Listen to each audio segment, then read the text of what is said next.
Ganito mga kainday, nag-uumpisa ang araw ko bilang isang kadama, katulong or atsay dito sa bansang Kuwait.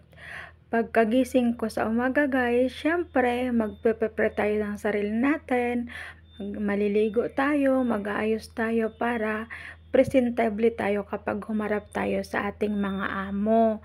Ganun dapat guys kasi ayaw nila sa mga katulong na dugyot, charing. Kaya nga gusto nila yung mga Pinay kasi nga marunong mag-ayos at malinis sa katawan. Ayaw nila sa mga ibang lahi kasi medyo din naman sa sasabi ng lahat sila, kadalasan kasi sa mga ibang lahi ay medyo mga hindi aware sa kanilang mga sarili, 'di ba guys? Kaya ito ang aking unang ginagawa guys, pagising ko sa umaga or pagbaba ako ay maglilinis ng sala. Ito talaga yung pinakauna kong ginagawa kasi para pag nagising sila or bumaba man ay areglado na, wala silang mapapansin na wala kang ginawa.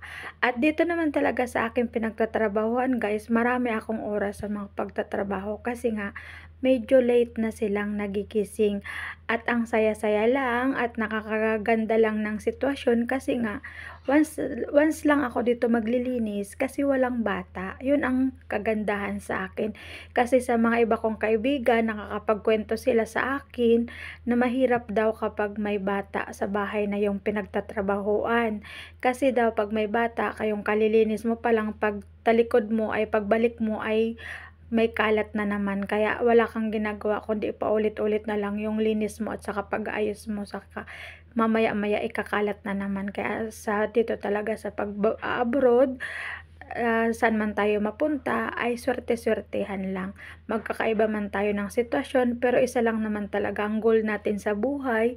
Ang pumunta dito ay para ay makapagtrabaho at makapag-ipon at para may maibuhay tayo sa mga pamilyang naiwan natin sa Pilipinas. Kagaya ko guys, napakahirap ng sitwasyon ko kasi ako ay isang byuda. Kapag nagtatrabaho ka sa bahay mga inday, minsan 'di ba nararamdaman din niyo o nafi-feel din niyo yung pagiging boring, saka yung nagsasawa ka na lang sa araw-araw at paulit-ulit mong ginagawa sa araw-araw, 'di ba nakakasawa na lang yung naglilinis, nagwawalis, nagma-mop, nagpaplantsa, naglalaba, 'di ba? Parang nabuburyong ka na pag gano'n na lagi, wala ng thrill. Pero minsan naiisip mo na lang, kinakaya mo na lang at ini-enjoy mo na lang ang everyday mo na buhay bilang isang katulong kasi nga no choice ka. Pumunta ka dito para magtrabaho sa bahay. Bahay yung pinasukan mo, hat hindi factory day. Kaya bahay talaga. Yung trabaho sa bahay, paulit-ulit lang naman. 'Di ba nanay na tayo? Alam na natin kung ano yung buhay talaga ng isang nanay. Tagalaba, tagaluto, tagalinis, tagaplantsa. Yun din ang trabaho natin dito pag sa bahay tayo nagtrabaho. Pagkatulong tayo guys. Kaso minsan iniisip ko na lang kung anong purpose ko, kung bakit ako pumunta dito at kung ano talaga yung pinakadahilan at goal ko kaya ako nagpadpad dito sa bansang Arabo.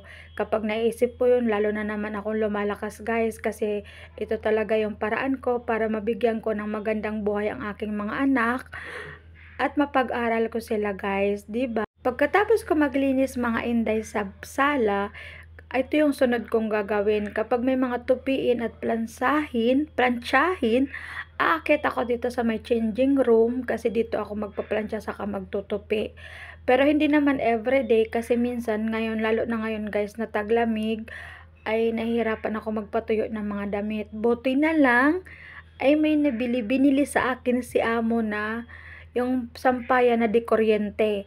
Kaya ang ginagawa ko, pag nalaban ko, isampay ko dun sa sampayan na ano, tapos ikalawang araw, ilalagay ko siya dun sa dekuryente para matuyo na siya. O, 'di ba? Yan ang buhay ko dito, guys. Ganito umiikot ang buong araw ko sa pagiging kadama dito.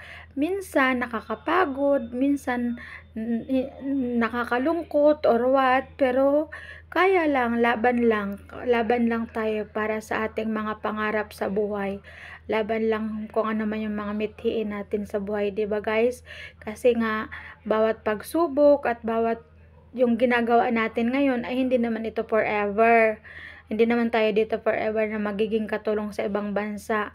Kaya sa mga katulad ko dyan, sana makapag-ipon na tayo at then makapag-provide na tayo ng magandang buhay sa Pilipinas. Kaso nga lang, mahirap talaga kung mag-isa ka lang na bumubuhay sa iyong pamilya. Lalong-lalo na sa sitwasyon ko guys, napakahirap kasi ako lang talaga yung bumubuhay sa mga anak ko. Wala akong ibang inaasahan kasi nga maagang kinuha ni Lord ang aking asawa. Sa edad ko na ganito guys, ay naranasan ko na talaga yung maging tatay at nanay sa aking mga anak. Pero kaya lang lab. Sunod guys, kapag nagising na ang amo ko, ay magtitimpla na ako sa kanya ng coffee. Kasi coffee is life din si amo. Coffee is life din si Madam Damin. Ito yung pangalawa kong coffee na tinitimpla sa kanya pagkagising niya. Ang tawag niya dito ay SSB coffee. Nagtataka nga ako minsan kasi pag binabasa ko guys, ay ito pala ay may glutathione. O di ibig sabihin pampaganda ito. Kaya pala gumaganda si maamo. Charing. At ito na guys ang aking ginagawa. Sabi nga niya masarap daw ako magtimpla ng kape. Charing. Charot. Kasi, syempre, kapag nagtitimpla tayo ng kape guys, lagyan natin ng pagmamahal. Lagyan natin ng, ng konting pagmamahal saka care doon sa pagtitimplahan natin. Charot lang. Ito nga, inamoy-amoy ko pa siya kasi mabango talaga.